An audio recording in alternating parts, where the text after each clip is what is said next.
ಅದೇ ಹೆಣ್ಮಕ್ಳು ಫ್ರೀ ಮಾಡೋದನ್ನ ಗ್ಯಾಸ್ಗೆ ಫ್ರೀಯಾಗಿ ಕೊಟ್ಟಿದ್ರೆ ಮನೇಲಿ ಒಲೆ ಉರಿಸ್ಕೊಂಡು ಊಟ ಅಡುಗೆ ಮಾಡ್ಕೊಳ್ಳೋರು. ಇನ್ನು ನಾವು ಲಗೇಜ್ ತಂದಿದ್ದೀವಿ, ಲಗೇಜ್ ಇಟ್ಕೊಂಡು ಹೋಗ್ಬೇಕಂದ್ರೆ ಬರೀ ಲೇಡೀಸ್ ಇರ್ತಾರೆ, ಎಲ್ಲಿ ತಗೊಂಡೋಗ್ತದೆ. ಲಗೇಜ್ ದರ ಜಾಸ್ತಿ ಮಾಡ್ತಾರೆ, ಇದ್ರದ್ದೆಲ್ಲ ಮಾಡ್ತಾರೆ. ಅವ್ರು ಫ್ರೀ ಮಾಡೋದೆಲ್ಲ ನಮ್ಮ ಕಡೆಯಿಂದ ತಗೊಂತಾರೆ ಇವತ್ತಿನ ಅಷ್ಟೇ. ಜಾರಿ ಕೂಡ ಆಗಿದೆ ಹ್ಮ್. ಟಿಕೆಟ್ ಹೆಚ್ಚಾಗಿರುವಂತದ್ದು. ಎಲ್ಲಿಂದ ಬರ್ತಿದ್ದೀರಾ ನೀವು? ನಾವು ಹೊಸದುರ್ಗ, ಹೊಸದುರ್ಗ. ಹೊಸದುರ್ಗದಿಂದ ಪಕ್ಕ. ಹೊಸದುರ್ಗದಿಂದ ಬೆಂಗಳೂರಿಗೆ. ಹೊಸದುರ್ಗದಿಂದ ಬೆಂಗಳೂರಲ್ಲ, ಈ ಕಡೆ ಅಂದನಕೆರೆ ಅಂತೇಳಿ ಅಲ್ಲಿಂದ ಬರೋದು. 158 ಅಂತೀರಿ, 178 ತಗೊಂಡಾರೆ ಬೆಳಿಗ್ಗೆ. ಈಗ ಗ್ಯಾರಂಟಿಗಳ ಅವಶ್ಯಕತೆ ಇದೆಯಾ ಅಥವಾ ಏನು ಅಂತ? ಏನು ಗ್ಯಾರಂಟಿ ಮೇಡಮ್? ಯಾರಿಗೆ ಕೊಟ್ಟಾರೆ ಗ್ಯಾರಂಟಿ? ಅದೇ ಲೇಡೀಸ್ ಕೊಟ್ಟಾರೆ ಅಷ್ಟೇ, ನಮ್ಗೇನು ಕೊಟ್ಟಾರ? ನಾವೇನು ಓಟ್ ಹಾಕಿಲ್ವಾ?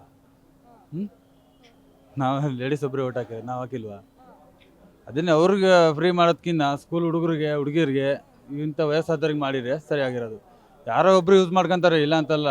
ಅನ್ಯೂಸ್ ಮಾಡ್ಕೊಂಡಿದ್ರೆ ಜಾಸ್ತಿ. ಈಗ ಒಂದು ಬಸ್ಸಲ್ಲಿ ಗಂಡಸರು 10 ಜನ ಇದ್ದರೆ 50 ಜನ ಹೆಂಗಸರು ಇರ್ತಾರೆ. ಎಲ್ಲಿಂದ ಹತ್ತೋದು? ಈಗ ನೋಡ್ರಿ, ಲಗೇಜ್ ತಗೊಂಡು ಹತ್ಬೇಕಂದ್ರೆ ನಮ್ಗೆ ಹಿಂಸೆ.